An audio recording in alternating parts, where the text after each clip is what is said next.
Good morning students. आज के इस वीडियो क्लास में आप सभी लोगों का स्वागत है। स्टूडेंट्स, पिछले क्लास में हम लोकतंत्र के सिद्धांतों एंड लोकतंत्र में जो राजनीतिक दल होते हैं उनके दल के संगठन के सिद्धांतों के बारे में अध्ययन करना शुरू किया था। उनमें हम उदार लोकतांत्रिक व्यवस्था में जो राजनीतिक दल हैं उनके बारे में अध्ययन किया। उसके बाद में राजनीतिक दलों का जो मार्क्सवादी सिद्धांत है उसका अध्ययन किया। आज के क्लास में हम एक नए टॉपिक और टॉपिक का नाम है रॉबर्ट मिशेल्स का जो अलपतंत्र का लौह नियम का सिद्धांत है जो राजनीतिक दलों से जुड़ा हुआ है उसका हम यहां अध्ययन करेंगे। देखिए, ये रॉबर्ट मिशेल्स है, ये जर्मन विचारक हुए हैं। जर्मनी के रॉबर्ट मिशेल्स मुख्यतः राजनीतिक दल के संगठन, संरचना व इसके नेतृत्व पर उन्होंने विस्तृत रूप से अपने विचार प्रकट किए और अपने ये विचार उन्होंने अपनी पुस्तक द पॉलिटिकल पार्टीज, इन्होंने एक पुस्तक लिखी जिसका नाम क्या था? Political parties, a sociological study of the oligarchic tendency of the modern democracy, या शॉर्ट रूप में आप इसको पॉलिटिकल पार्टी, और इसकी रॉबर्ट मिशेल्स की जो पुस्तक है उसका क्या नाम है? Political party. और इस पॉलिटिकल पार्टी में ही नाम की पुस्तक में ही इन्होंने राजनीतिक दलों के संगठन, संरचना और नेतृत्व के आधार पर उन पर विस्तार से चर्चा अपनी इस पुस्तक में उन्होंने की है। और इसके माध्यम से मिशेल्स ने अपने महत्वपूर्ण कार्य के जरिए यह सिद्ध करने का प्रयास किया, ये सिद्ध करने की कोशिश की कि राजनीतिक दल चाहे वो कैसे भी नेतृत्व वाले हों, चाहे लोकतांत्रिक नेतृत्व वाले हों, चाहे वो सर्वाधिकारवादी या अधिनायक नेतृत्व वाले हों या साम्यवादी नेतृत्व वाले हों, लोकतंत्र में हो या अन्य किसी शासन व्यवस्था में, इनमें नेतृत्व केवल कुछ लोगों के हाथ में ही होता है। यानी नेतृत्व है वो कुछ लोगों का समूह या कुछ लोगों का जो गुट, या ये कहें कि एक छोटे से समूह के पास नेतृत्व का की सारी शक्ति है वो निहित होती है। कुछ लोगों में ही ये रहता है जिसके पास दल के सारे महत्वपूर्ण निर्णय लेने की शक्ति होती है। यानी ये छोटा सा समूह जिसके हाथ में नेतृत्व रहता है वही सारे महत्वपूर्ण निर्णय लेता है तथा वह डिसीजन पावर है उसको प्राप्त कर लेता है।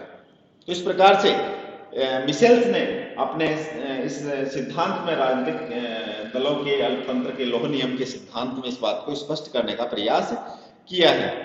यहाँ एक बात और यहाँ देखने वाली है कि मिशेल्स ये कहते हैं कि राजनीतिक संगठन अथवा अन्य कोई संगठन, यानी संगठन चाहे कोई सा ही हो, विशेष रूप से कोई भी राजनीतिक प्रत्येक संगठन है जो राजनीतिक या गैर राजनीतिक, उन सभी संगठनों की में एक अनिवार्य पद्धति पाई जाती है। कैसी पद्धति पाई जाती है? एक अनिवार्य पद्धति पाई जाती है। और वो अनिवार्य पद्धति क्या है या वो प्रवृत्ति क्या है कि वो अपने अंदर अभिजनकारी अलपतंत्र का निर्माण कर लेता है। यानी चाहे राजनीतिक संगठन हो चाहे गैर राजनीतिक संगठन हो, प्रत्येक संगठन की विशेषता होती है कि संगठन के भीतर ही क्या होगा, एक अभिजनकारी अलपतंत्र है वो वहां पर डेवलप हो जाता है, उसका निर्माण हो जाता है।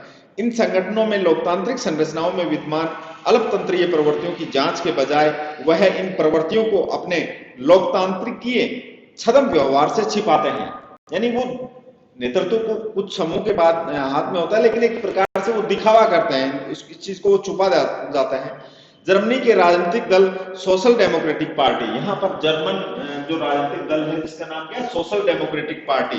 तो मिशेल्स ने क्या किया कि जर्मनी के जो राजनीतिक दल यानी सोशलिस्ट डेमोक्रेटिक पार्टी की शक्ति संरचना पर विश्लेषणात्मक अध्ययन करते हुए उन्होंने सिद्ध किया कि भले ही दल औपचारिक रूप से कितना ही लोकतांत्रिक संगठन न रखता हो, परंतु शक्ति का वास्तविक जो संकेंद्रण है वो हमेशा दल के एक छोटे से समूह के हाथ में ही रहता है। यानी एसडीपी, सोशलिस्ट डेमोक्रेटिक पार्टी के संगठन का विश्लेषण, उनकी शक्ति संरचना का विश्लेषण करते हुए मिशेल्स ने ये कहा कि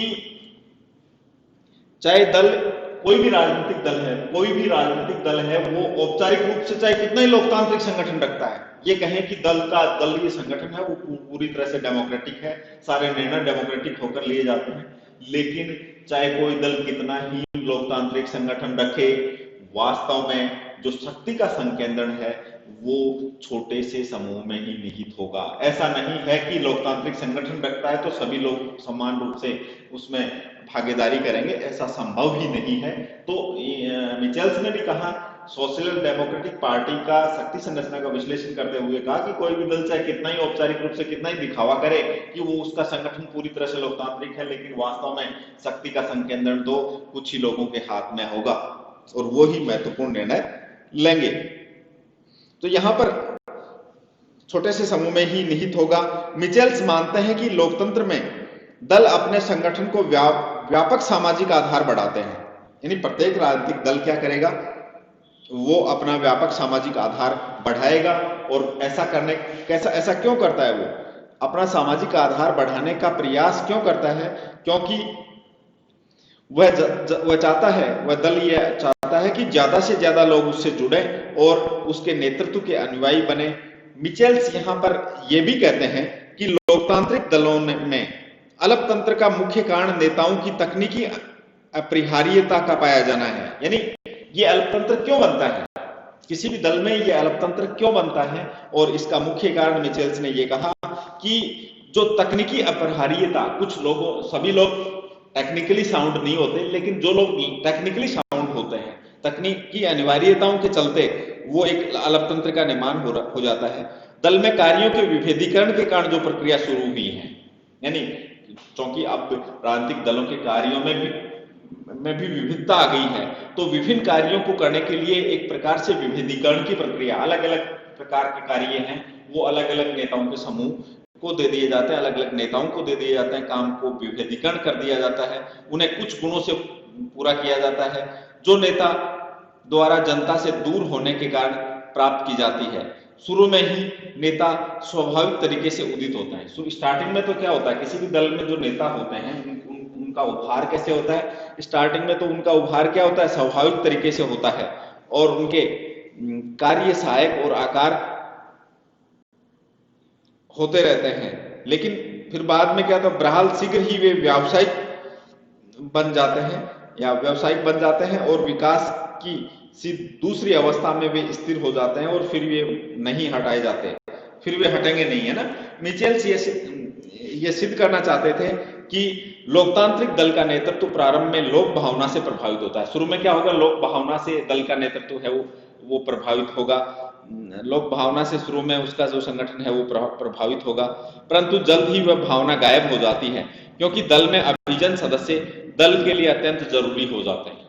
यानी दल को चलाने के लिए अभिजन सदस्यों का होना आवश्यक है। शुरू में तो वो लोक भावना दिखाता है, लेकिन धीरे धीरे क्या होता है कि अभिजन जो सदस्य हैं दल के अंदर वो जरूरी हो जाते हैं, शायद जिनके बिना दल का कार्य न कर सके, दल काम ही नहीं कर पाए, उन लोगों के बिना दल क्या होगा, कार्य नहीं कर पाएगा। इस तर्क को सही मानते हुए मिचेल्स कहते हैं कि दलीय नेता कुछ एक ऐसे जटिल समूह बना लेते हैं जो शक्ति को उसके पास रखने की संभावना बढ़ाते हैं और दलीय नेताओं की योग्यता को स्वीकार करते हैं।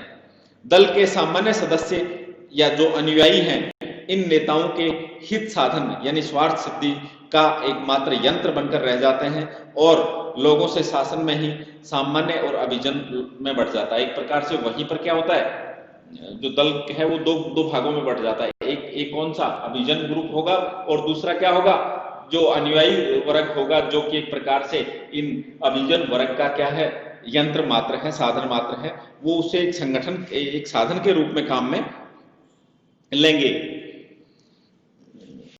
बढ़ जाता है जिससे अभिजन की दलीय शक्ति, अभिजन ही दल की सारी शक्ति अपने पास रखता है, अपनी विशेषताओं के कारण ही संगठनात्मक शक्ति रखता है। इस तरह हर संगठन चाहे वह दल हो या अन्य कोई हो, उसमें विशेषज्ञ व श्रम के उचित विभाजन के नाम पर अल्पतंत्र में के उदय का अवसर मिल जाता है और यही अल्पतंत्रीय समूह संगठन के नाम पर दल के सभी महत्वपूर्ण निर्णय करता है, जिससे इनका दल सदा दल पर प्रभुत्व बनाए रखता है। यानी ये जो छोटा सा जो समूह होता है, जो अभिजन समूह होता है, ये क्या करता है, पूरे दल पर अपना प्रभाव जमाए रखने का काम करेगा। और इसी मिचेल्स ने इसी प्रवृत्ति को क्या कहा, इसी प्रवृत्ति को उन्होंने कहा कि ये अल्पतंत्र का लोह नियम के सिद्धांत पर राजनीतिक दल कार्य करते हैं। यहां पर देखो, मिचेल्स ने केवल राजनीतिक संगठन के लिए नहीं कहा है। गैर राजनीतिक संगठनों में ये देखने को मिलता है कि धीरे धीरे क्या होता है, कार्य विभाजन के नाम पर, कार्य विभेदीकरण के नाम पर वो क्या कर दिया जाता है, अभिजन वर्ग का निर्माण कर दिया जाता है और हो जाता है। और ये अभिजन वर्ग क्या करता है, अपने स्वार्थ सिद्धि के लिए, अपने एक प्रकार से अपने अनुयायियों को, अपने फॉलोवर्स को क्या करता है, उनका नेतृत्व करता है। और साथ में ही उनके नेतृत्व के साथ साथ वह समूह के में संगठन के नाम पर क्या करता है, सभी दल के महत्वपूर्ण कार्यों को अपने हाथ में ले लेता है। और इस प्रकार से वह दल पर सदैव अपना प्रभुत्व है वो जमाए रखेगा और दल पर अपना प्रभुत्व बनाए रखेगा। और इसे ही मिचेल्स ने क्या कहा है, अल्पतंत्र का लौह नियम का सिद्धांत कहा है। तो आज की क्लास में हम रॉबर्ट मिचेल्स के अल्पतंत्र के लौह नियम पर विचार हमने आज किया। उम्मीद है आप सभी लोगों को ये चीजें अच्छी तरह से समझ में आई होंगी। नेक्स्ट क्लास में हम एक नवीन सिद्धांत के साथ आपके समक्ष उपस्थित होंगे। तब तक के लिए धन्यवाद।